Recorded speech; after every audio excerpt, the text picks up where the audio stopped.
তোমাদের সবার কথা আমি শুনে ফেলেছি। সব কথা শুনে আমি লাবিবের সাথে দেখা করি।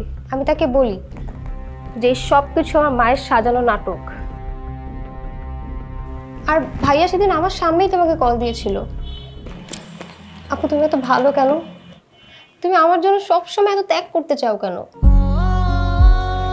তুমি আমার জন্য নিজের সবথেকে মূল্যবান সম্পদ কলঙ্কের দাগ লাগিয়েছো কেন আপু এগুলো?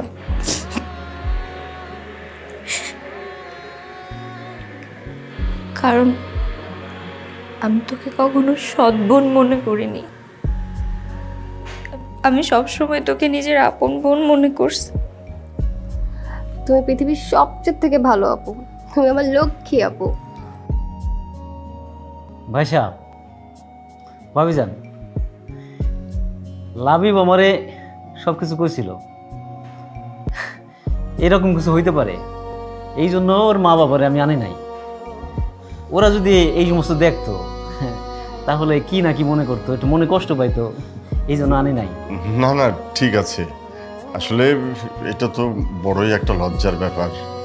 আর আসলে বাবা হয়েছে কি, তোমার আন্টি আঙ্কেল, আমরা এগুলো কিছুই মনে রাখতে চাই না। যা হওয়ার তা হয়ে গেছে। আগামীকালকে আমার বাবা মা আপনাদের বাসায় আসবে, বিয়ের বাকি যা কিছু আছে সব কিছু ফাইনাল করবে। ঠিক আছে বাবা, ঠিক আছে। ভাইজান এত কি চিন্তা করতেছেন?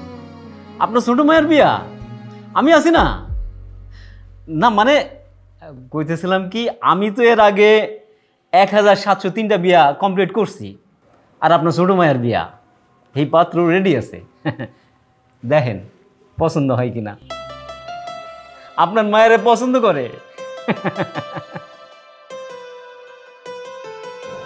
জানো, একটা সময় তোমাকে পাবো এই আশাই ছেড়ে দিয়েছিলাম, কিন্তু এখন মনে হচ্ছে আমি পৃথিবীর সব থেকে সুখী মানুষ।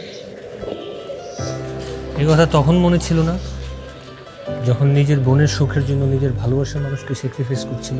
যাই হোক, আল্লাহ তো এখন আমাকে এই হাতটা মিলিয়ে দিয়েছেন। এখন আমি সারা জীবন এই হাতটা ধরে সুখে শান্তিতে কাটিয়ে দিতে চাই। আমিও তোমাকে সারা জীবন সুখেই রাখতে চাই। জানো, জীবনে অনেক কষ্ট করেছি, আর কষ্ট পেতে চাই না। এবার বাকি জীবনটা তোমার সাথে হাতে হাত রেখে দুইজনে একসাথে সুখীভাবে পার করে দেব।